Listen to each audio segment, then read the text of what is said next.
जय मसीह की। मेरा नाम है पास्टर राजेश केदावी। आपका सबका इस वीडियो में स्वागत हो। यीशु मसीह आपको और आपके फैमिली को आशीष करे। भाई बहनों, आज पाम संडे है, खजूर का रविवार है। और खजूर के रविवार का मुख्य संदेश क्या है? मुख्य संदेश यह है कि राजा आने वाला है।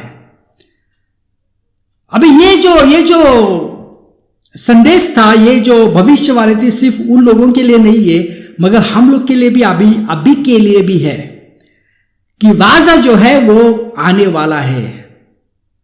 भाई बहनों, जैसे कि आपको मालूम है कि यीशु मसीह जो है वो 2024 साल पहले आए थे धरती के ऊपर, और वो उनका जो था ये उनका पहला आगमन था। और उसके बारे में बाइबल में बहुत सारे भविष्यवाणी थी।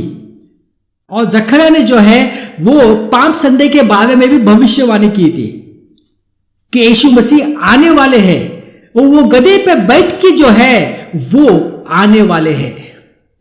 तो वो जो भविष्यवाणी जो वो पूर्णतः हुई पाम संडे में, और इसलिए हम पाम संडे मनाते हैं क्योंकि वो उस भविष्यवाणी की पूर्णता है।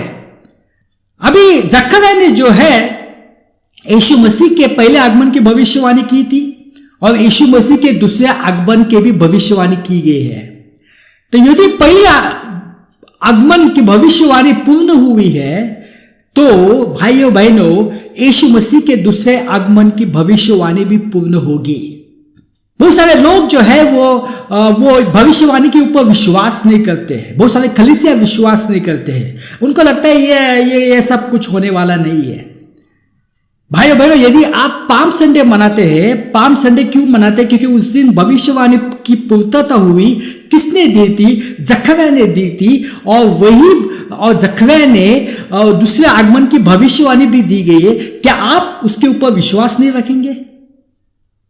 भाइयों बहनों, यीशु मसीह आने वाले हैं। यीशु मसीह आए थे 2024 साल के पहले। वो आए थे हमारे उद्धार के लिए, और वो आ गए। उन्होंने हमारे खातिर क्रूस के ऊपर जान दे दी, खून बहाया, और वो सब चले गए। मगर वो अभी आने वाले हैं। और उनका जो दूसरा जो आगमन होगा 2 भागों में होगा।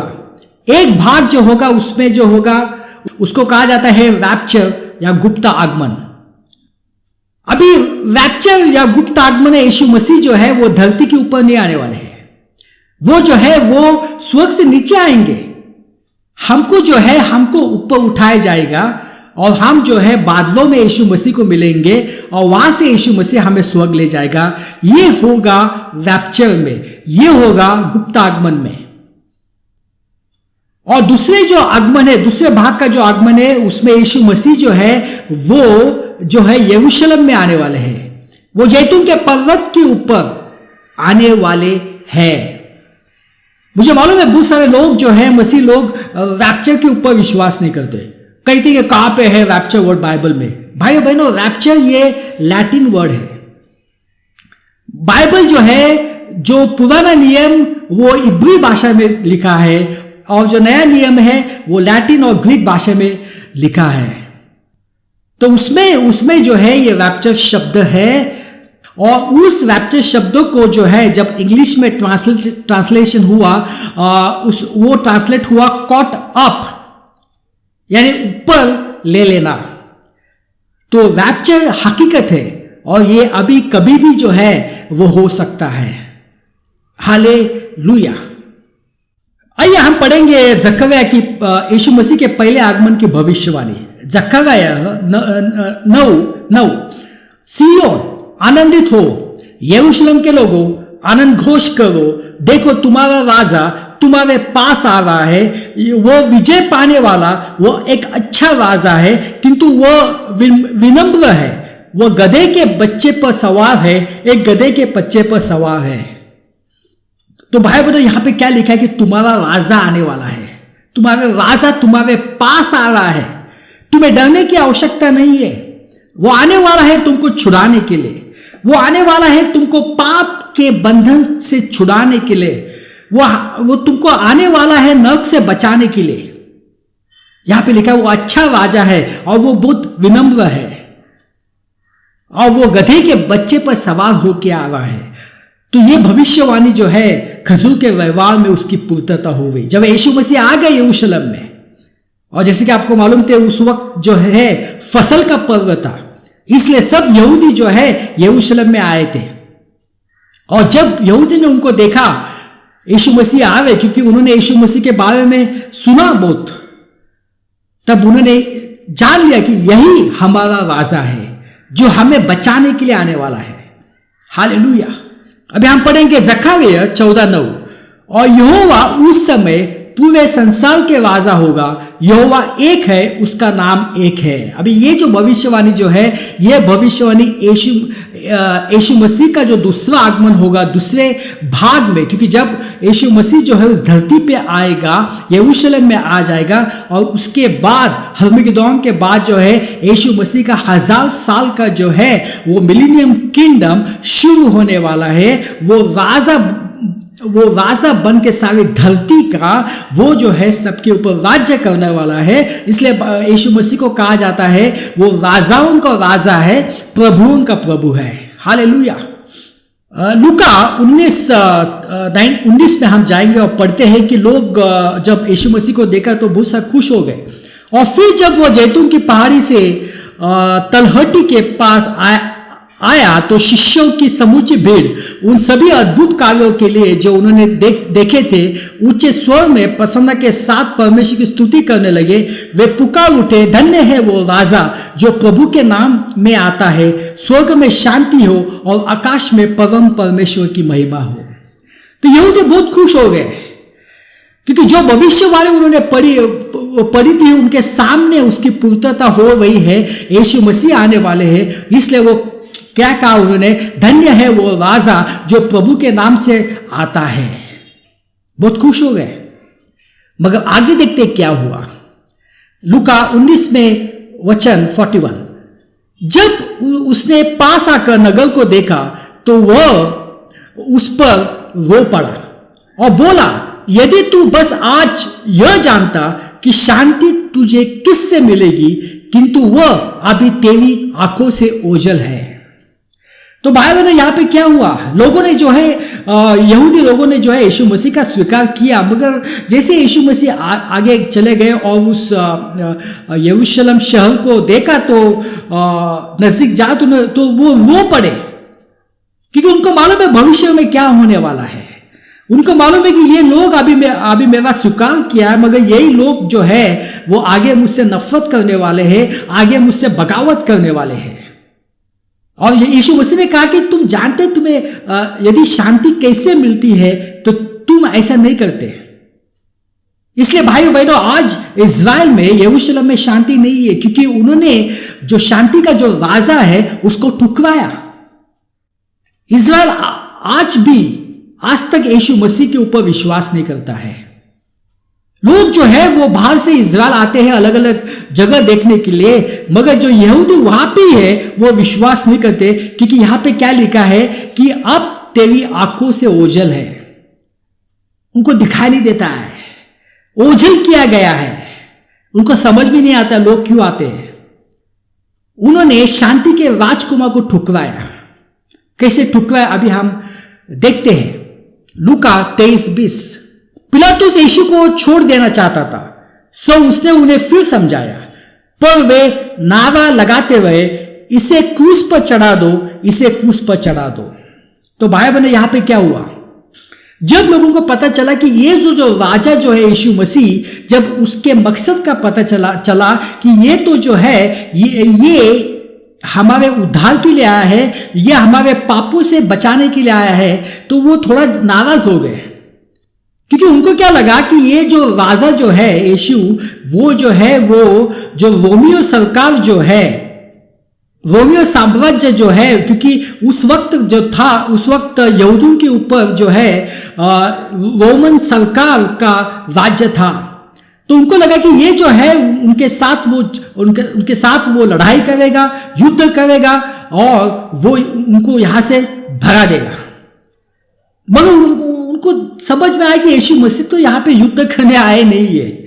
यीशु मसीह जो है वो सब मनुष्य जाति के पापों के लिए अपना बलि चढ़ाने के लिए आए हैं, बलिदान के लिए आए हैं। तो ये तो उनके एजेंडा में फिक्स नहीं, इससे वो गुस्सा हो गए और उन्होंने कहा कि ये जो है नहीं, इसके उसको क्रूस के ऊपर चढ़ा दो। थोड़े दिनों पहले वो तो जय जयकार कर रहे थे, वो थोड़े दिनों के बाद वही लोगों ने कहा कि उसके क्रूस पे चढ़ा दो। उन्होंने यीशु मसीह का स्वीकार नहीं किया। तभी उनका विश्वास ये नहीं कि जो मसीहा है, जो सब कुछ कर सकता है, क्या वो रोमन साम्राज्य से उनको छुड़ा नहीं सकता?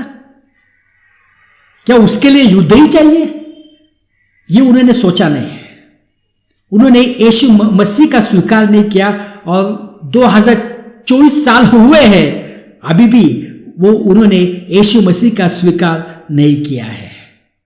तो इसके बाद जब यहूदी लोग ने यीशु मसीह का स्वीकार नहीं किया, तो यीशु मसीह का ध्यान जो है वो गैर यहूदियों के ऊपर लग गया, क्योंकि वो तो परमेश्वर है, वो तो सिर्फ एक कौम के लिए नहीं आए हैं, वो सबके लिए आए थे।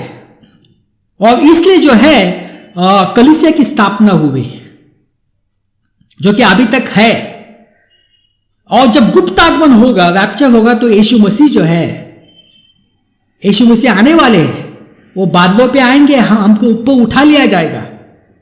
वो जो अपनी कलीसिया को वो ऊपर लेके जाएंगे और उसके बाद उनका ध्यान वापस यहूदियों के उद्धार में लग जाएगा। हम पढ़ेंगे 1 थेसलोनियंस अध्याय 4। जब प्रभु का फिर से आगमन होगा, हम जो जीवित है और अभी यही है, उनके आगे नहीं निकल पाएंगे जो मर चुके हैं, क्योंकि स्वर्गदूत का मुखिया जब अपने ऊंचे स्वर से आदेश देगा, तब वह परमेश्वर का बिगुल बजेगा, तो प्रभु स्वयं स्वर्ग से उतरेगा। उस समय जिन्होंने मसीह में प्राण त्यागे हैं, वे पहले उठेंगे। उसके बाद हम जो जीवित है और अभी भी वही है, उनके साथ ही हवा में प्रभु से मिलने के लिए बादलों के बीच ऊपर उठा लिए जाएंगे, जिसको कहा जाता है लैटिन ग्रीक में रैप्चर। और इस प्रकार हम सदा के लिए प्रभु के साथ हो जाएंगे। अंत इन शब्दों के साथ एक दूसरे को उत्साहित करते रहो।